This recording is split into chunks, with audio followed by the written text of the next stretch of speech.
All right. Trying something different. Hello, everyone. It's been a long time since I've done a video because I've been doing a lot of research and trying to figure out how I want to do things. And so I'm exploring something new and seeing if I actually like this format.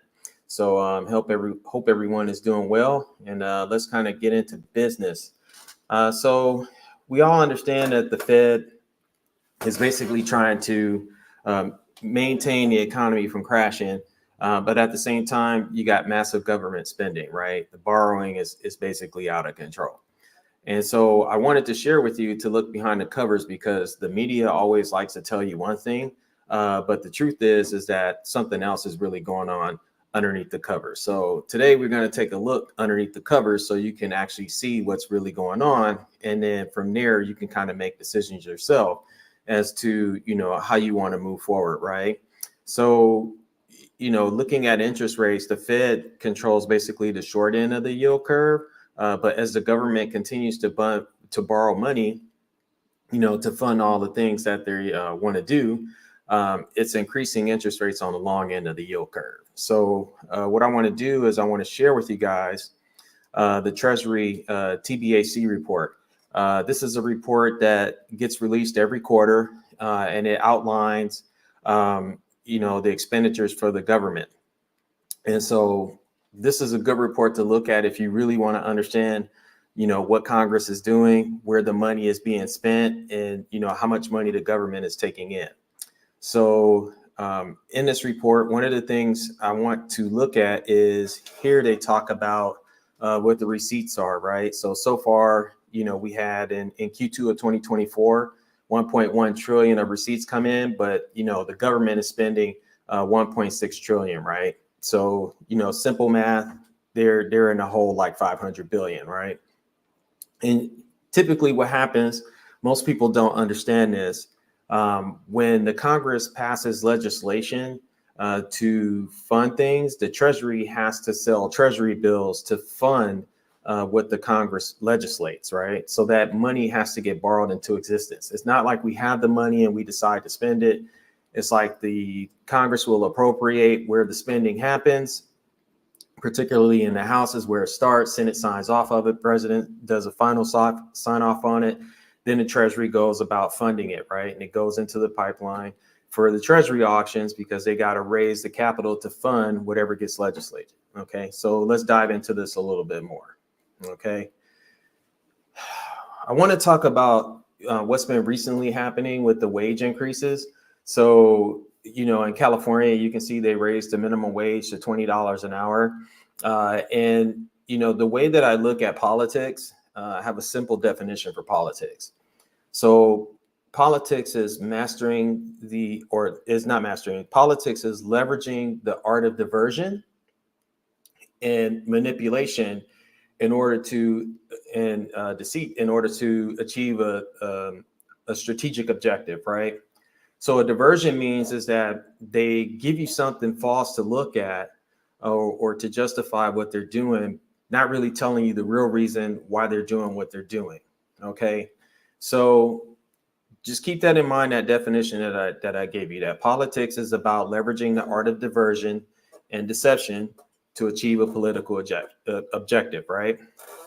So going back, if you think about what happened when Trump was in office, they lowered taxes for corporations, right? Because the corporations aren't stupid.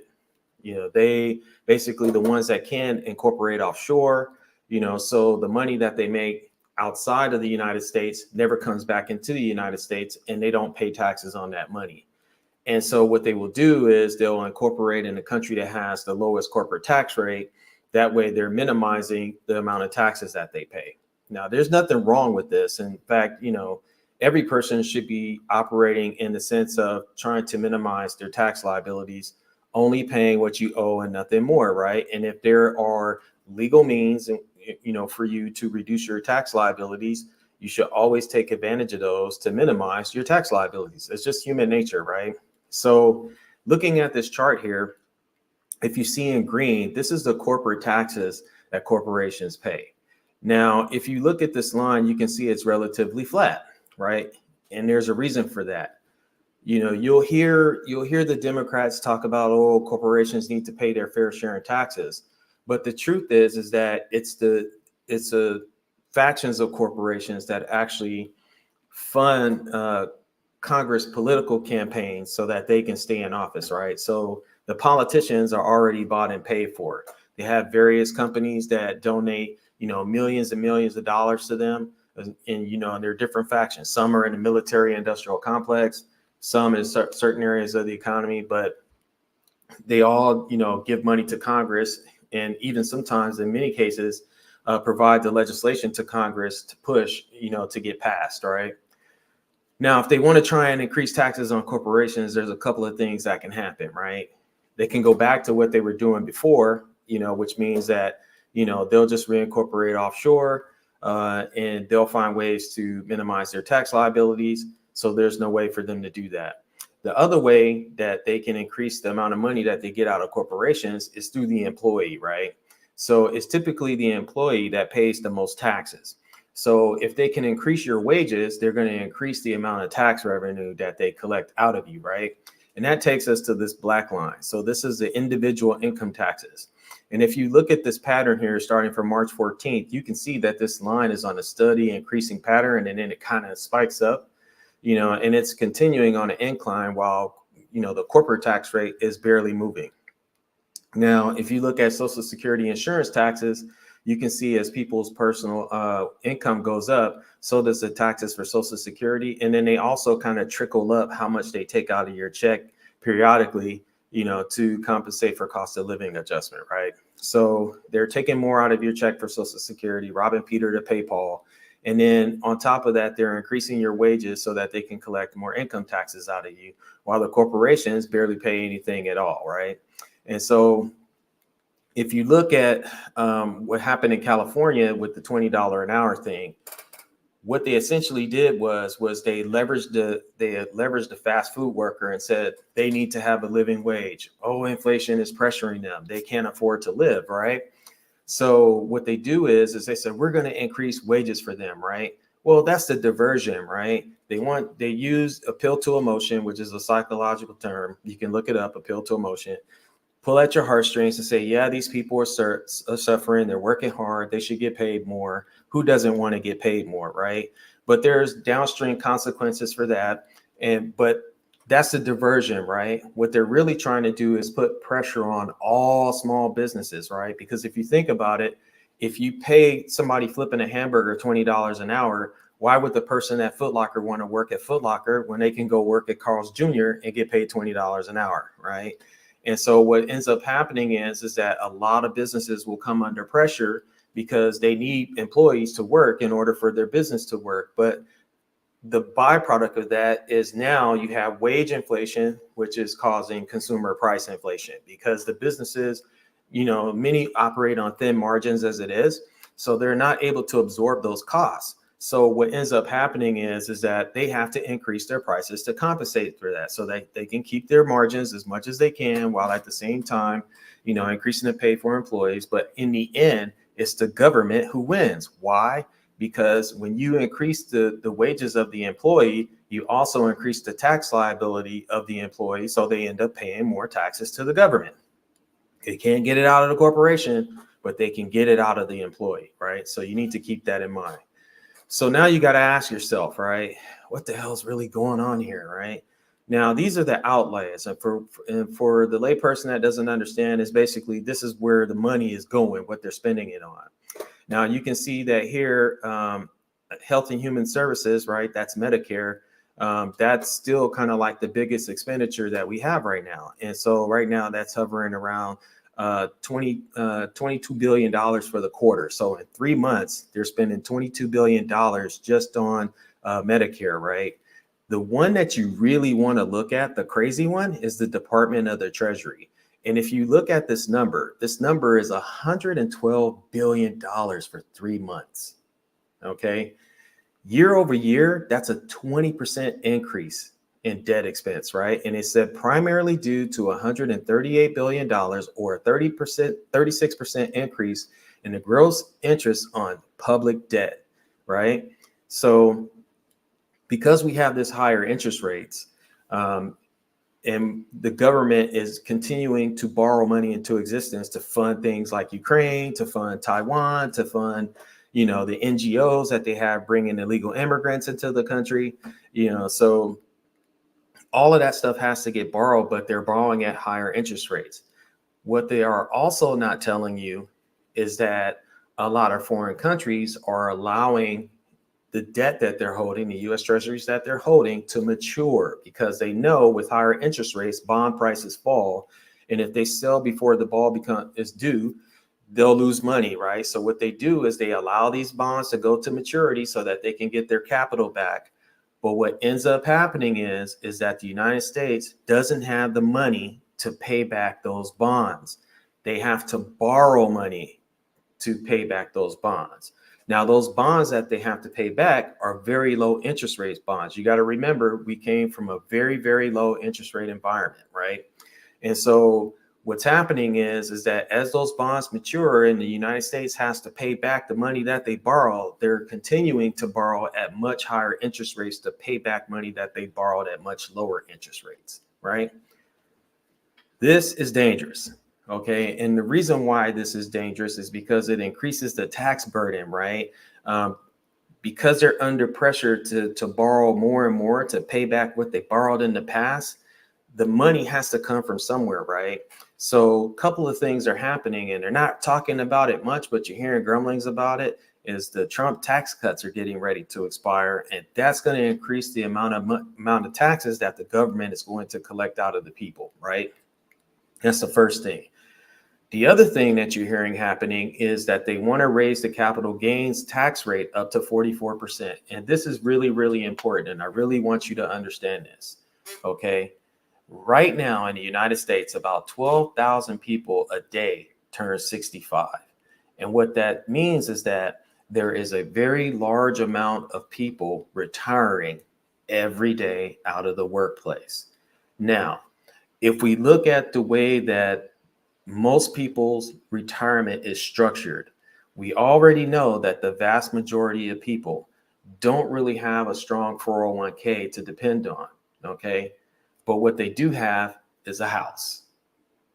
Okay.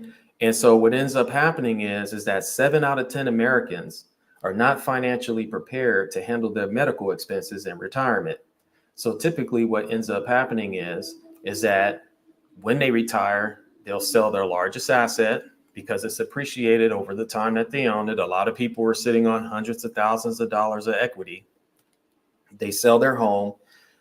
They take that cash. They'll go buy a smaller home, pay cash for it so they don't have a mortgage, and then they'll keep a portion of the money to live off of in retirement.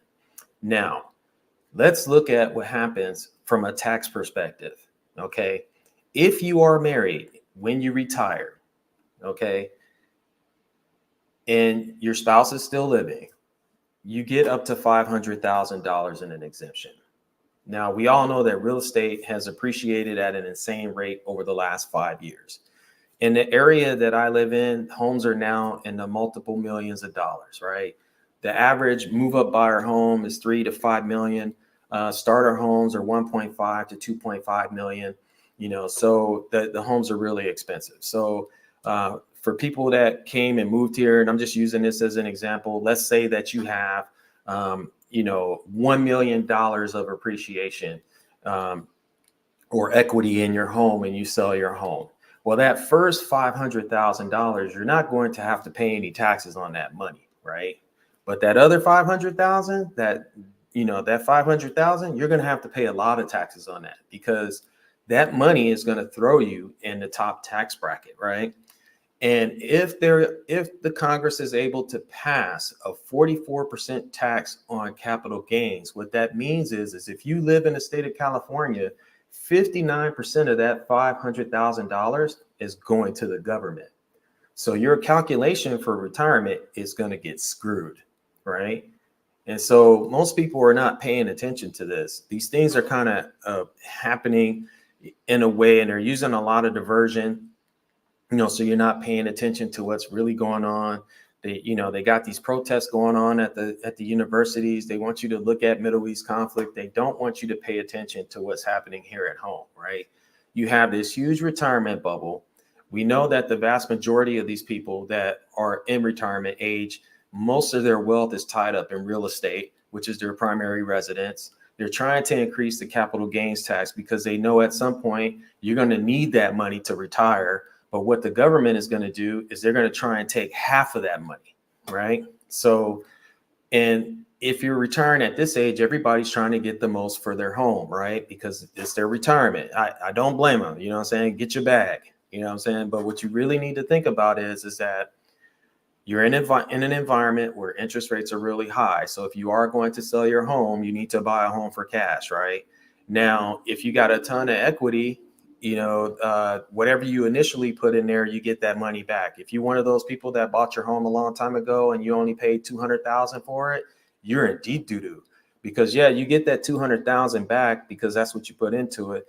But that capital gain, put you at 700,000. And if your home is worth more than $1 million, then anything over 700,000, you're going to be paying capital gains tax on. So, if it's 300,000, 500,000, you have to look at what are the federal tax rates and your state tax rates to understand what your tax liability is going to be when you sell that home.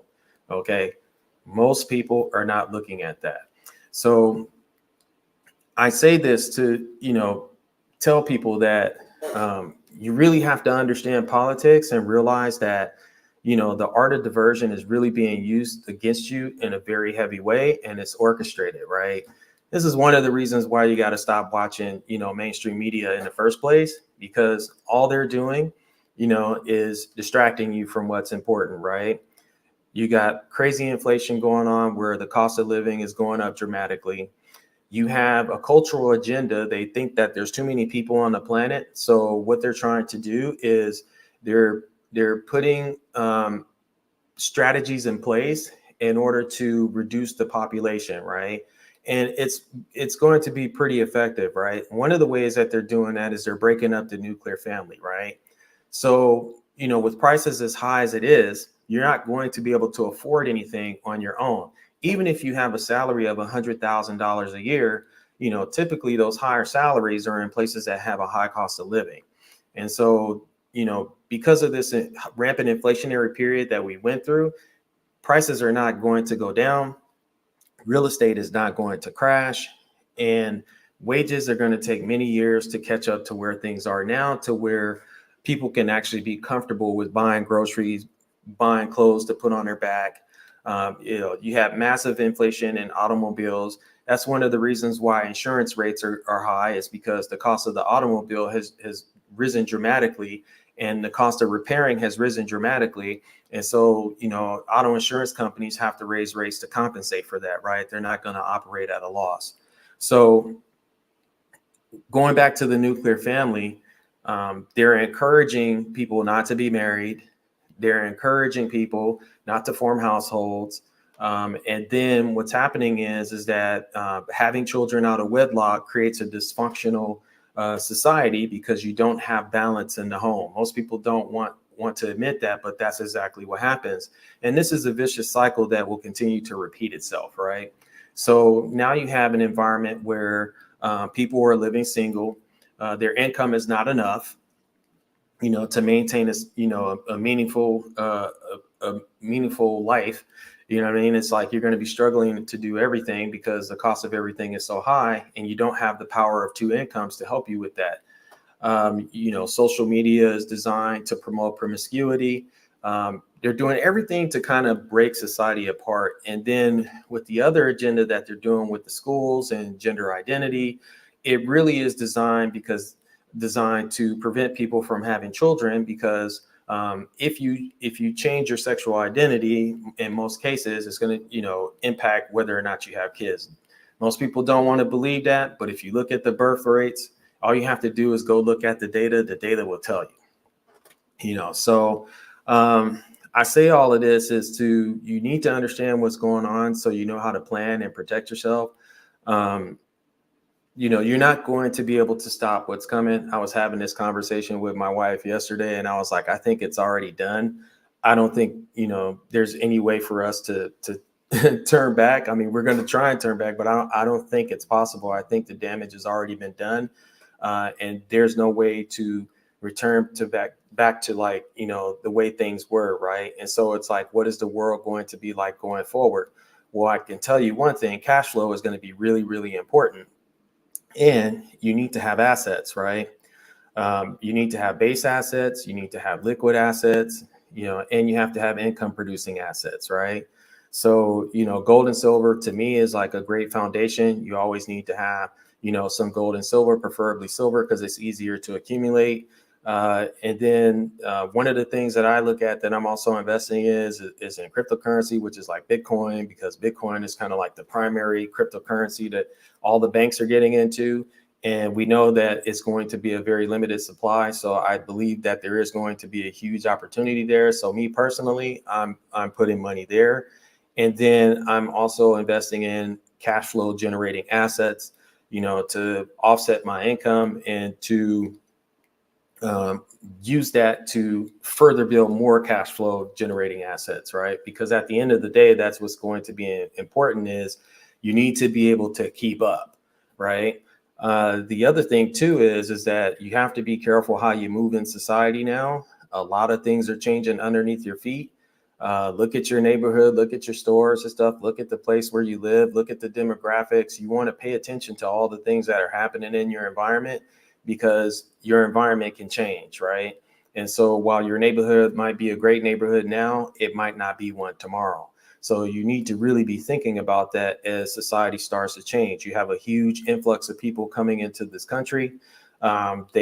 They're coming from different cultures, different parts of the world, different traditions, different ways of thinking, different ideologies. You're not going to know what to expect. You know what I mean? So, it's like, that's going to be really, really interesting to see what happens there, because part of the reason why they have this massive influx of people coming in was because there was like 9 million jobs that it's impossible to fill. Nobody wants. They realize that they're going to need people to come in and work those jobs, because the government needs the tax revenue. And so these are the replacements, right? And it's not just the dumb people coming over here. They're coming from all over the world. And some of them have degrees, that some of them are very educated. They're not all dummies. They're not all criminals. So, there's salt and pepper in everything. It's not like, the poorest people of those countries are coming. It takes some money to get over here from Africa to the United States. It takes money to get over here from China to the United States. They're spending a lot of money to get in this country. And then Congress is also, borrowing money to fund the NGOs to help them get here, right? So it's one of these things that I firmly believe is a plan that has many sub schemes behind it. Yeah, there's the Census Bureau to change the power in Congress. At the same time, corporations get the workers that they need. And so there's a whole myriad of things that is behind this whole policy, which is the diversion, right? They never really fix the problem. They point the fingers at each other. That's the art of diversion, right? Oh, the Republicans didn't do this. Oh, the Democrats didn't do that. Oh, it's this person's fault. Oh, it's that person's fault. No one ever takes accountability for why things they are the way they are. And they use it as a weapon, right? To the blame game as a weapon to manipulate you. You're the sucker. You know what I'm saying? Which is funny. So, if you're following and believing in this stuff, oh, Trump is this evil bad man. Oh, democracy is the world going to end. Oh, listen, man, it's the art of diversion and manipulation to achieve a strategic objective. That's how you got to look at it. You're being played. And so what you really need to be looking at is how your life is personally being impacted. How is your job? Is it stable? Are you able to afford to put food in your refrigerator? Are you able to afford your car? Are you able to save money for retirement? Are you able to make investments in yourself? Are you able to take leisure time? These are the things that you really need to be focusing on and not worrying about what the news is talking about, right? And so if you're not paying attention to these things, it's already over for you and it's too late. Okay, so wanted to test out this live stream, man, see how this works. Leave some feedback and comments. I want to see how you guys saw it on your end, if this is something that's doable, and if this platform seems to be successful and works great, then I'll continue to do it and invest some money in it to make it a little bit better. See you guys on the next one. Late.